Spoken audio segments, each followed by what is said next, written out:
A seguir o primeiro episódio do novo projeto do canal UTK, conheça o TK Newscast, o podcast criado 100% por inteligência artificial, que trará as notícias da cultura pop japonesa. Os links de todas as notícias utilizadas nesse podcast estarão na descrição do vídeo. Antes de começar, não se esqueça de compartilhar o vídeo, se inscrever no canal e ativar as notificações. Se gostar do podcast, curta o vídeo e deixe um comentário.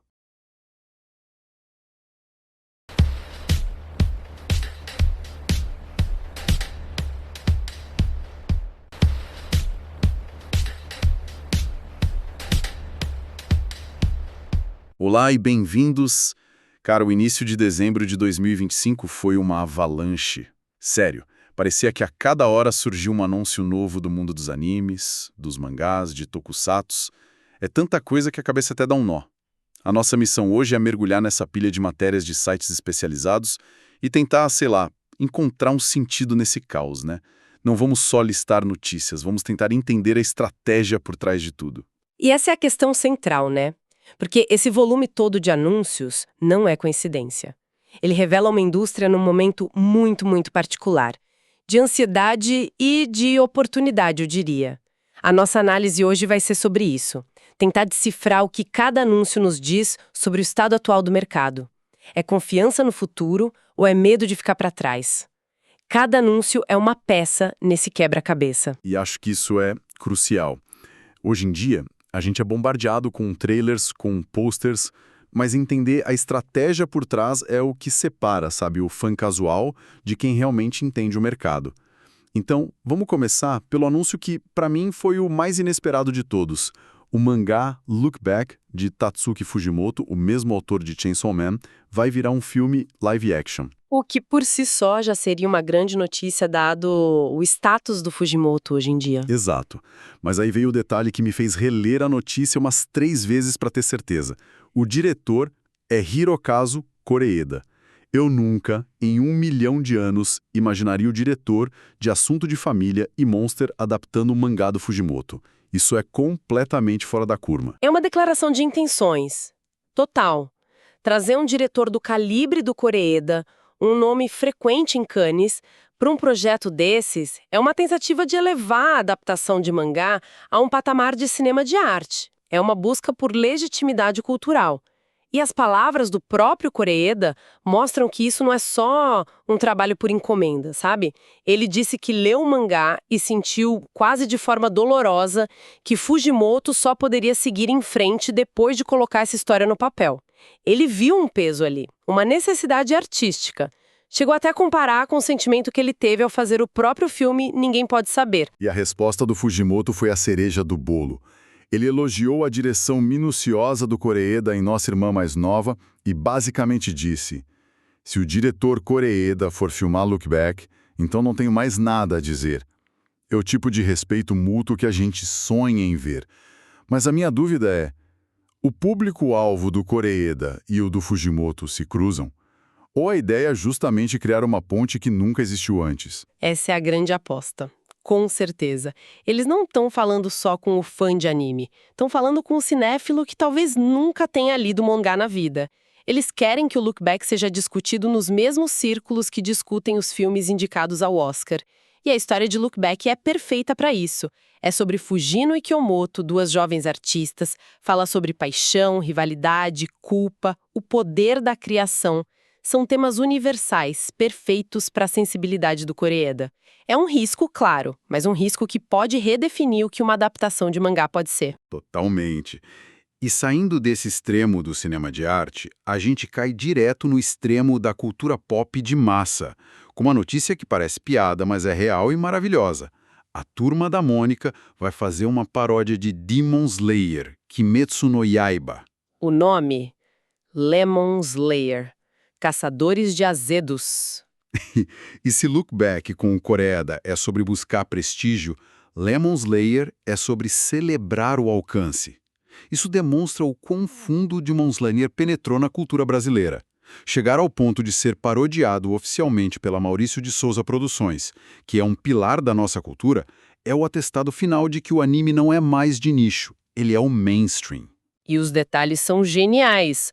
O Cebolinha, claro, é o Tanjiro. A Mônica, com a força dela, é a Nezuko. A Magali, sempre com fome, vira o Zenitsu. E o Cascão, o porcalhão, é o Inosuke. Mas pra mim, a melhor parte é o vilão.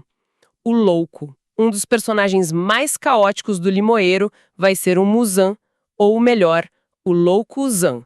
Perfeito! A sinopse que a Panini divulgou mostra que eles entenderam a essência da obra original. Em vez de demônios que comem humanos, temos monstros azedos que cobiçam limoeiros mágicos. E o objetivo do Lokozan não é a imortalidade, mas encontrar o azedo supremo para poder andar sob a luz do sol. É uma tradução cultural brilhante, pega a estrutura e os motivos da obra japonesa e reinterpreta com humor e a identidade do universo da Mônica. E ele já tem experiência nisso, né? Lembro de Um Peixe, a paródia de One Piece com o Chico Bento. Lemon Slayer vai ter capa dura 72 páginas. É incrível ver essa conversa entre duas potências da cultura pop. Essa dualidade do super prestígio do Koreeda à paródia popular me faz pensar em outra ponta dessa indústria. Os gigantes. Aqueles que não precisam nem de prestígio nem de paródia porque eles são o establishment. Exatamente. Os pilares que sustentam o mercado. E o maior de todos, sem dúvida nenhuma, é o One Piece. Que também teve novidades importantes. No primeiro dia de dezembro, a Netflix adicionou mais 26 episódios dublados, do 797 ao 822. Agora são 822 episódios disponíveis em português na plataforma. É um número absurdo. E o que isso mostra é a estratégia de longo prazo da Netflix. Eles estão construindo uma biblioteca definitiva da obra. Esses novos episódios avançam no arco de Whole Cake Island, que é fundamental. Mas o mais interessante é a abordagem dupla. Ao mesmo tempo em que eles avançam com a dublagem para quem está começando agora, eles exibem o arco atual, Egghead, com legendas, simultaneamente com o Japão. Eles conseguem capturar e manter dois públicos distintos na mesma plataforma. As fontes também trouxeram uma informação que me deixou curioso sobre o futuro da produção. Aparentemente, o anime vai ter um hiato de janeiro a abril de 2026. E quando voltar, será num novo formato com no máximo 26 episódios por ano. Isso é uma mudança radical para One Piece.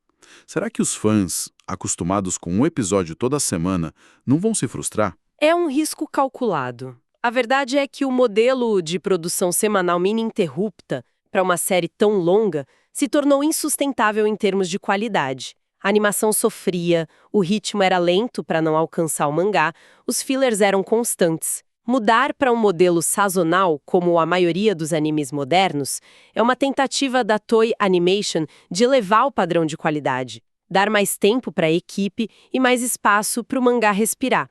É a franquia se adaptando aos novos tempos para garantir sua longevidade. Faz todo sentido.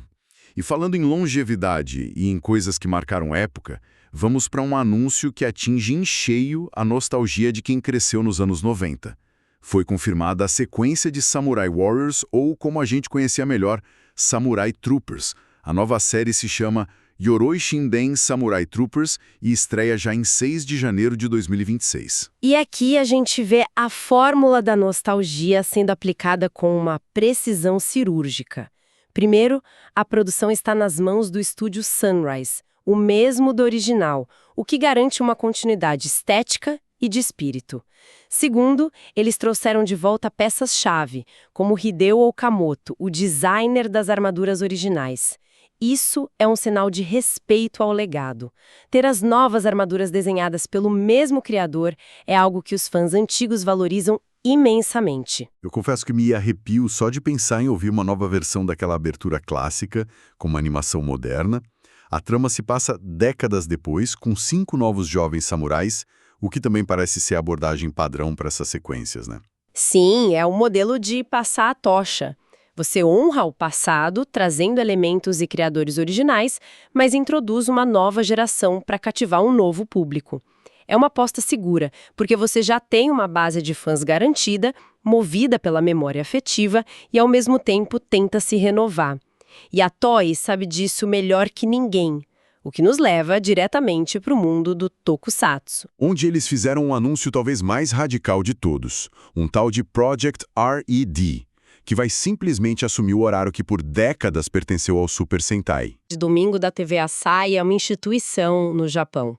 O Project Red, que significa Records of Extraordinary Dimensions, é a Toei basicamente tentando criar seu próprio universo cinematográfico de heróis, tipo um MCU de Tokusatsu. A ideia é ter séries conectadas com um universo coeso, mantendo a tradição do herói vermelho como figura central, mas abandonando o formato rígido do Super Sentai. É uma aposta altíssima. E eles já anunciaram a primeira série desse projeto, o que me leva de volta ao tema da nostalgia. Será Super Space Sheriff Gavin Infinity, uma releitura do clássico de 1982. Já saíram os teasers bem misteriosos, só com luzes e a silhueta do capacete. Mas a pergunta é, por que começar esse universo novo com um herói antigo? Por que não criar algo do zero? Ao usar Gavan, um dos heróis mais amados e icônicos da história da Toei, eles criam uma ponte. Eles dizem para o público antigo, confia em nós, estamos honrando o legado. E para o público novo, eles apresentam esse universo através de um de seus personagens mais fortes. Gavan é o alicerce perfeito para construir algo novo em cima. É usar a nostalgia como a fundação para o futuro. E saindo um pouco da nostalgia, o que mais me chamou a atenção foi uma série de anúncios para janeiro que parecem mirar em públicos que nem sempre são atendidos. Não é só luta, fantasia ou robôs gigantes. Exato, e isso mostra uma sofisticação do mercado. A indústria percebeu que pode e deve produzir para nichos específicos. O primeiro é Tamon-kun e Madot, que estreia dia 3 de janeiro. É uma comédia romântica sobre uma fã que vira faxineira na agência do seu idol favorito e descobre que, por trás da imagem pública perfeita, ele é um cara sombrio e inseguro. Uma premissa que explora essa fascinação cultural com a dualidade dos idols, a diferença entre a persona pública e a pessoa real. É um tema muito popular no gênero shoujo, mas com abordagem moderna sobre a cultura de fãs e a indústria do entretenimento. Depois, uma coisa completamente diferente. Hikuidori, que estreia dia 11. É um anime histórico do estúdio Synergy SP, sobre bombeiros do período Edo no Japão. Um grupo de guerreiros que precisa combater incêndios misteriosos na antiga capital. O que é fascinante aqui é o uso de um recorte histórico específico para criar uma história de ação e mistério. Em vez de samurais e ninjas que a gente já viu tantas vezes, o foco é em uma profissão real e perigosa da época. Isso cria um mundo novo e original, mesmo sendo ambientado no passado. Lembra um pouco o que Fire Force fez com o tema dos bombeiros, mas aqui com uma pegada, a princípio, mais realista e histórica. E fechando essa trinca, Ikoko Nikki, ainda sem data certa, mas baseado num mangá super premiado. É um drama sobre uma romancista de 35 anos, a Makio, que precisa assumir a guarda da sobrinha de 15, a Asa, depois que os pais da garota morrem. E esse é um exemplo perfeito do crescimento do que se chama de Yashikei, ou animes de cura. São histórias mais lentas, focadas em relações humanas, no cotidiano e na superação de traumas de uma forma sutil e realista. Em um mundo cada vez mais acelerado e estressante, há uma demanda crescente por narrativas que ofereçam conforto e reflexão. E Ikoko Nikki se encaixa perfeitamente nesse espaço. E ainda tivemos mais 2 grandes anúncios nessa leva de novidades. Primeiro, a confirmação do anime de Demon's Crest. O grande atrativo aqui é o autor da light novel, Heki Kawahara, o criador de Sword Art Online. O nome dele por si só é um evento. Demon's Crest pega a fórmula que ele consagrou jovens presos num VMMORPG, mas adiciona uma camada de terror e ocultismo. O protagonista Yuma precisa se aliar a um demônio que possui o corpo da irmã gêmea dele para sobreviver. A pergunta que fica é o Kawahara se reinventando, explorando um lado mais sombrio do seu próprio universo, ou é só mais do mesmo com uma nova skin? De qualquer forma, a audiência é garantida.